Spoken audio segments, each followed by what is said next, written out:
Hi everyone, বাড়ি থেকে পুরোটা ভিডিও করতে পারিনি কারণ খুব আমাদের দেরি হয়ে গেছিলো, তাড়াহুড়োতে ভিডিওটা বানানো হয়েছে। তো আমরা অটো থেকে নেমেছি, নেমে আমি ভিডিওটা স্টার্ট করেছি। তো আমরা চলে এসেছিলাম ফুলের দোকানে কিছু ফুল কেনার জন্য, আমি আর বোন, কারণ এটা কালকে দরকার আছে। আর কি দরকার আছে সেটাও তোমরা আমার নেক্সট ভিডিওতে দেখতে পাবে, আর দেখবে অবশ্যই ভিডিওটা আমার।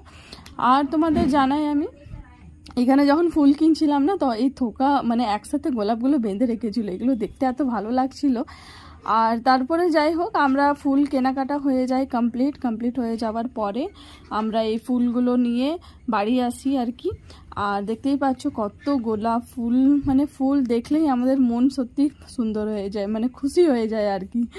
তো যাই হোক, আমরা ফুল কেনাকাটা করার পরে দিদি আসা ছিল, তো আমরা চা খেয়ে একটু চার্চের ভিতরে বসেছিলাম, ওয়েট করছিলাম। দিদিকে পেয়ে এখন আমরা বাড়ি যাচ্ছি। তো ভিডিওটা কেমন হয়েছে অবশ্যই জানিও, আর নেক্সট ভিডিওটা অবশ্যই দেখো।